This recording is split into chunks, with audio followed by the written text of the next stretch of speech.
शनिदेव महाराज को कर्म और न्याय का देवता माना जाता है। गहरे नीले आकाश के समान उनका स्वरूप, काले वस्त्र, हाथ में दंड और चरणों में विराजमान कौआ, यह सब उनके न्यायप्रिय स्वभाव का प्रतीक है। ब्रह्मांडीय ऊर्जा से घिरे शनिदेव सदा यही संदेश देते हैं कि संसार में किया गया प्रत्येक कर्म अपना फल अवश्य देता है।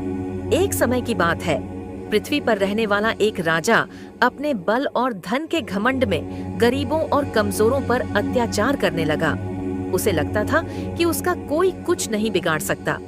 उसी समय शनिदेव महाराज ने ध्यान मुद्रा में बैठकर उसके कर्मों का लेखा देखा। शनिदेव का शांत स्वरूप यह दर्शाता है कि वे दंड देने से पहले मनन करते हैं, क्योंकि उनका उद्देश्य सजा नहीं बल्कि सुधार होता है। जब राजा के बुरे कर्मों की सीमा पार हो गई, तब शनिदेव की दृष्टि उस पर पड़ी। अचानक राजा का वैभव नष्ट होने लगा, मित्र साथ छोड़ने लगे और राज्य में अशांति फैल गई। दुख और कष्ट में डूबा राजा जब टूट चुका था, तब उसने अपने के पर पश्चाताप किया। उसने गरीबों से क्षमा मांगी और न्याय के मार्ग पर चलने का संकल्प लिया। राजा के हृदय में आए इस परिवर्तन को देखकर शनिदेव महाराज प्रसन्न हुए। उनकी कठोर दृष्टि करुणा में बदल गई।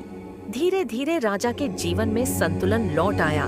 शनिदेव ने यह सिद्ध किया कि वे केवल दंड के देव नहीं, बल्कि आत्मबोध और सुधार के भी देव हैं।